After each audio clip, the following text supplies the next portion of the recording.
All right. Well, welcome to another episode of the Esports Classroom Podcast, where we're just talking with esports coaches and others involved and across the country. And so our first foray into Michigan, I do have a good friend from Michigan, so I know how to make fun of like where you are on the hand. I know where you're at. But I'm going to let Shayne let you introduce yourself, where you're from, where you're coaching, and a little bit about your program. Yeah, my name is Shayne. I am a head coach for Shayne Esports at Lakeshore High School in Clair Shores, Michigan. We're just below the thumb. We're really close to Detroit. We also have a middle school program there that's doing great. So yeah, I'm a coach. I'm also a board member for one of the high school leagues here, the Michigan High School Esports Federation. So I'm looking to I look to really expand service because that's important to me. Yep. So when did your esports program get started at your school? That would be 2022. I was actually teaching. I'm a research room teacher now, and before then, I was teaching fourth grade in that district. And the superintendent offered me a position at the high school. I was talking to the principal, and she mentioned how they're interested in esports, and I never brought it up about how. And then I'm like, "Are you looking to run something?" And the principal was like, "Yep." I'm like, "Let's go." And that's how it started. I got my first day as a high school teacher, became my first day as a coach for esports. So how was that to get the program started? Like, where's the big things you did to get kids interested, or at least let them know that, hey, we have this program, come on board? There's a couple things. Obviously, it's video games, so Yep. minds were blown when you're playing video games in school. The other thing is I've had the opportunity to bounce around the district teaching. So I taught, like I said, fourth grade. Before that, I taught seventh grade at the middle school. So I was ping ponging around, and when I started the program, the ninth graders that came in were actually the sixth graders I long-term substituted for and was their history teacher in seventh grade. So what really got the ball rolling was not only the support from the district, but really the support from my first crew of students who are now seniors. So that really, so I had a foundation of 15 solid freshmen right there that got the ball rolling. Well, that really helps. Like, you had some Yeah. experience with the kids, and you Yes. got a good group to start with. I know that's a Yep. big key thing. Yeah. So why did you get into esports? Why is esports something that you wanted to do? It's a passion. I've loved video games. I mentioned the Game Boy right behind you. I Yep. started on Pokemon Blue competing. Those that know about the rare candy glitch, finding the unknown I'm blanking the name, the unknown player. I'm blanking the name. It's been so long. But Yeah. playing against a friend where I'd naturally level up my character Pokemon to 99. He just used rare candies all the way up to 99, and I'd stop him. And then esports went from there, being a community member for different organizations for the last 15 years, leading up to this point.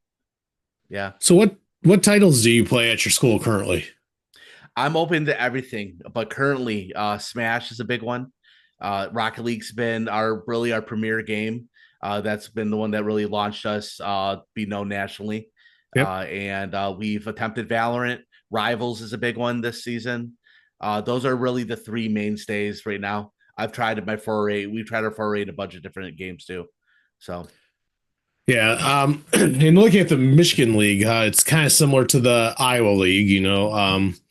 Your seasons look a little different. Like, it seems like you guys have a fall season and then a spring season, right? And a lot of different titles between the two different seasons. yeah, and it really depends on what the states want to do and what the communities want to do. One of the biggest things we're focused on in Michigan is the regional component of competition, and going even further, more local play. I remember what really further cemented me into esports is I went to a Major League Gaming event back for Call of Duty in 2013, and be able to see like the nade shots and the scumpies that play Call of Duty and were just basically getting into their prime, and they were 6 feet away from me, and that Yep. was an opportunity to watch them play. Changes the environment of what actually esports is and how valuable it is.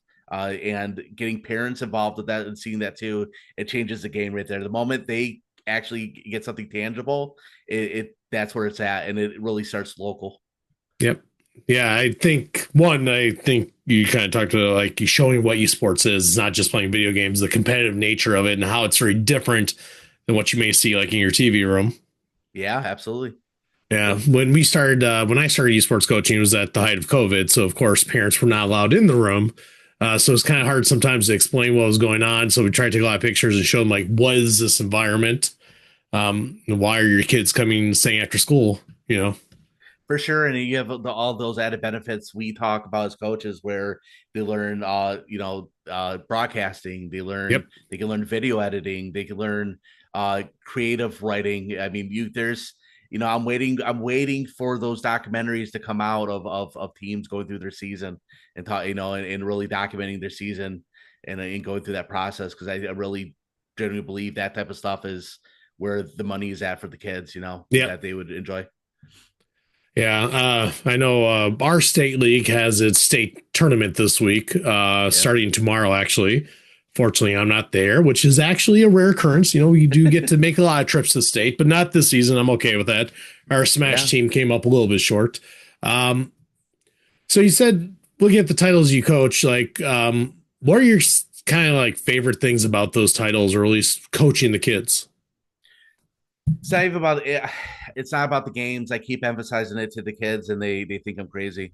One of my philosophies I try to tell the kids, because communication is key in everything that you do, whether it's friendships, relationships, anything is communication. So I emphasize this idea called what is your priority. So because that helps out with everything. And being able to take a risk of being able to communicate to someone and trust that they have their best interests in mind. And what I mean by priority is I'm thinking of my freshman Smash player right now. He loves baseball. And because he trusts me and can come to me, can confidently say, like, Coach, I'm all in fall, but yeah, I'm not going to be here in the spring. I'm playing Yep. baseball. And I go, man, that is, that being able to have that type of confidence. And then I am all student based. I focus on the student, and I want to focus on developing them as a person. And really, esports is a vessel. That's all Yep. it is.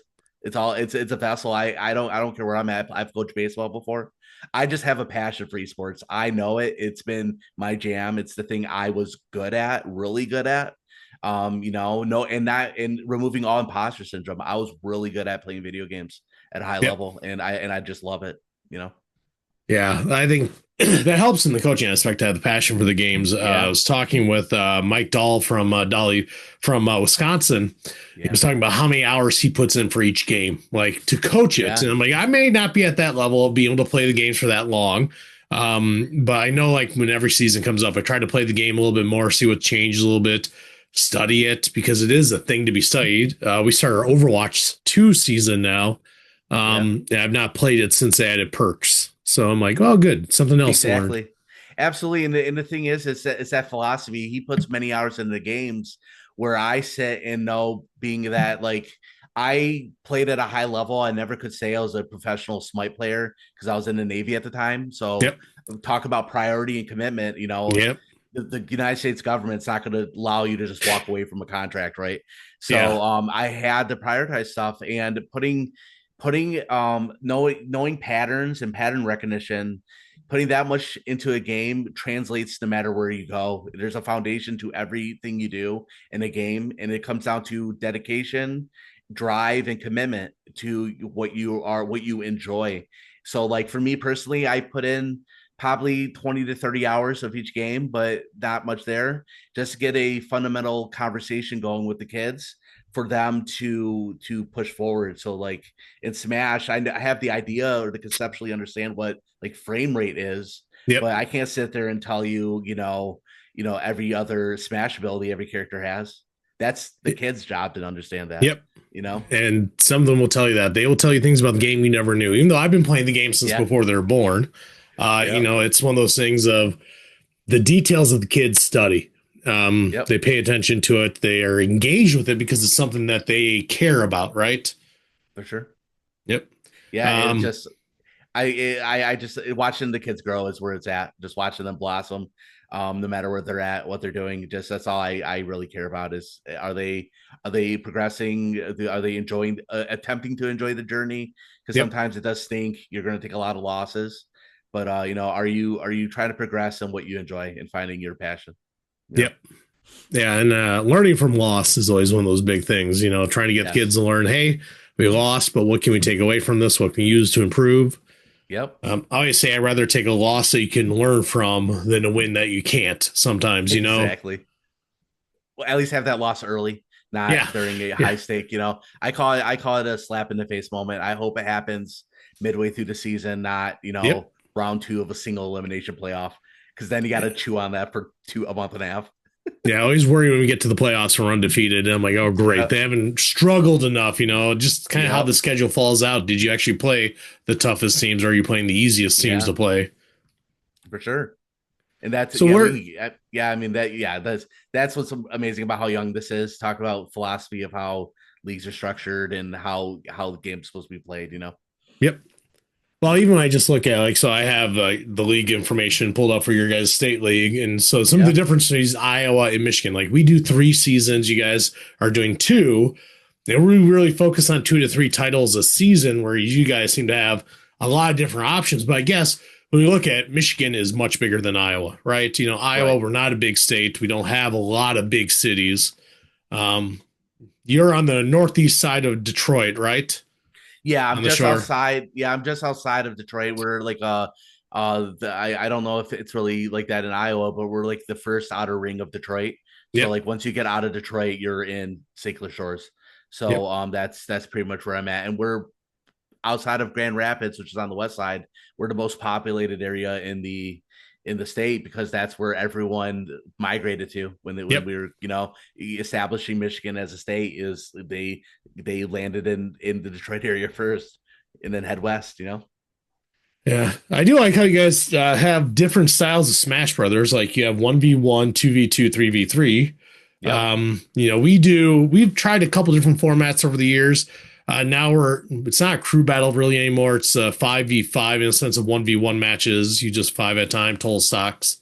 Um, Nebraska, I saw one of they was at an education technology conference there. They actually did 2v2, which I see you guys have, and I really like that concept. I think that's interesting because that's a lot of teamwork, that communication, taking Smash out of the individual title into more of a team title.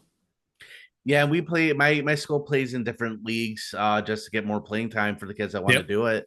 And there's a balance, like thinking about it, in just a strategy of dealing with all of them. So like we do a solos because we're thinking of wrestling as if like on a wrestling team, and being Iowa, a Midwest states and Midwest people, we know wrestling. You have your individual matches that build into it. Solos helps with that. We do crew battles for twos in middle school because middle school is still developing. You're not going to have as many kids in at the high school level, so trying to field a team of three is going to be tough. Yep. And then we do the crew battle threes because that's, from what I understand, the normalization of it. And it's so unique. Like the idea that you're having is that you have like best of three matches and then each get a point to a best of five. Yep. Can be beneficial in certain ways where a crew battle does. Like I know of a kid that plays in a league that we are. He's ranked in the top 100 in Michigan, but he only plays in a league where his win is only worth 1 point. But if he was in a league like another league that we're in, like MiHSEF, Yep. where he was in a crew battle, his wins will carry the whole entire battle. Yep. He could literally carry the whole team to a state title if he wanted to. I mean, potentially, but he's kind of almost locked in and stuck on, so it's really a strategy based thing too. Yeah, Yep. we had Smash up like that for a while, and I had one student who he got 14 stocks knocked out. Like, we were playing 5v5 crew battle. He almost defeated the whole team by Yeah. himself. He was really disappointed to not be able to do that. But I'm like, 14 knockouts, you pretty Yeah. good. I guess that's a good You're, day. you're right, dude. Um, yeah, and he's actually playing. He went to the collegiate level to play esports too, which is Yeah. great because I always like it when some of our students get scholarships to go and continue to play that beyond high school. Absolutely. I had my first official one. I say official because I have a few alumni that have came back to help volunteer coach that played a little bit at the college level. But I have my first one, Maz, who is at the University of Michigan Flint playing Marvel Rivals this season, and he came from Smash. So talk about diversity. He went up there and started competing for the Rivals team. So Yep. it's, once again, that is the success. We could be winning all our matches, but seeing them being able to get a couple bucks in their pocket to play video games that's my win. Yeah. That's it. Even just giving the Yeah. opportunity maybe they didn't have before, be able to do that, something Yeah. new, a new odd chance. What are some of the Absolutely. obstacles you've kind of really had to run into as a program or with coaching kids? What are some of those things that have just been impediments you've had to get around? It's being new, so trying to get under parents. Like I just dealt with one today. We're in a playoff match, and a player could not show up because their parent pulled them out of school early, and he couldn't come back to play. So Yep. now I had to luckily, but so I had to pick up a JV player. We won our match, and the JV player did amazing.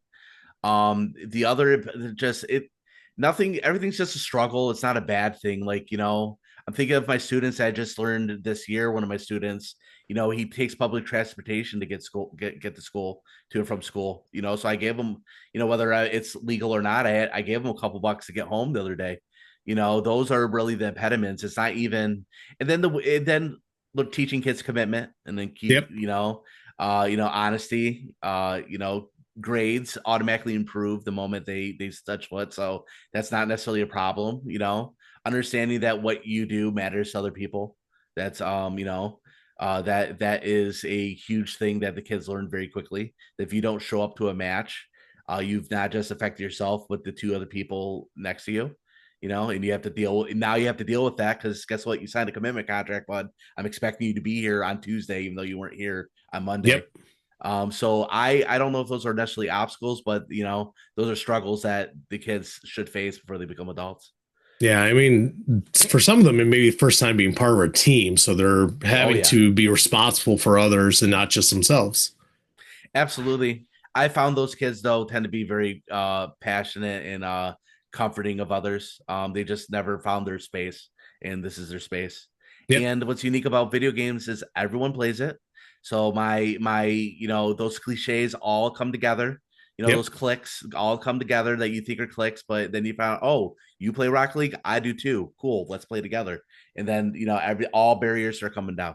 Yep. Yeah, I got some new kids on my Overwatch team. We had a lot of seniors graduate last year, so I'm just kind of curious who's coming out. New kids to me. So we're gonna see. We have Yeah. those skills to learn. That they say, "Oh yeah, we played Overwatch for a long time." I'm like, "Well, where were you last year? Why didn't you come out? Come on, we had a team." You know? Yeah, and honestly, if I could say there's a struggle, it's nerve wracking that you kind of gotta with esports. It's so like you don't have 50 kids on one team, right? Yep. You have a smash team that I know in our league allows twice the size of a bench, so you can have 6 total kids, but that's not a lot of kids. So Hmm. now, as an adult, you kind of have to depend on a 14-year-old to show up and be committed, and Yep. that's sometimes a tall task. But the other side of it is that greatness I described earlier. It's them showing up and doing it, and it's like, that it's just amazing to see that that those that say that the younger generations aren't going to, that younger generations are behind on the times. I completely, I throw that away every time. I Yep. don't listen to that. So, go away from the challenges? What are some of the biggest wins you've had, or biggest successes you can share out? Yeah, biggest successes. I have 2 top 100 players in the country that they came out last year, both Rocket League players. My grades have improved. I went from starting the program with a lot of kids failing multiple classes to I have one kid. I unfortunately have one kid that is not eligible, but that's my first kid ever because they come in. But that Yep. kid has his own struggles, and that I'm helping with. It's just I have multiple girls on in my program, so they feel comfortable, and it's not that they play one unique game or together. They play with everybody. I have 25% of my student base have an IEP or a 504. So they're so the diversity thing is key. And what's beautiful about it's natural. I never forced anything. I never forced. I must have women in the program. I must have students with disabilities in the program. I'm like, hey, we all play video games. How about we all get together on common ground, and then kids start learning about each other. That's the biggest win. Is kids learning about each other and learning different things they may not have experienced yet in a safe Yep. environment. That's the win. It's not the winner. wins or losses. Now, I'm going to brag about them. As a program, we're up Yep. to like a 69% win rate as a program, so we're winning most of our games. But that's not. I don't focus on that, and they're still doing it. I focus on like, are we? Am I assisting in building good people? Are kids enjoying this? Because if they're not, then what am I doing? What are we Yep. doing here? Yeah, I think you get to share both of those because like the win Yeah, percentage kind of show kids is not like you come part of a winning program. We have yeah, successes that may get more people donate money or donate time to the program, and then yeah. but we're sharing out the other things for giving the reasons of why we want esports programs at schools. It's Yeah, not about the video absolutely. games; it's about everything else. Getting them back in school, getting them Yep. comfortable school again, building culture. A lot of schools are struggling to find that identity. At times it feels like, I know in my school it feels like that sometimes. It's not a bad thing. I mean, it takes time, especially coming out of COVID. You have to a lot of us had to reestablish ourselves again. But that comes with time, and bringing esports in here is just another layer to help.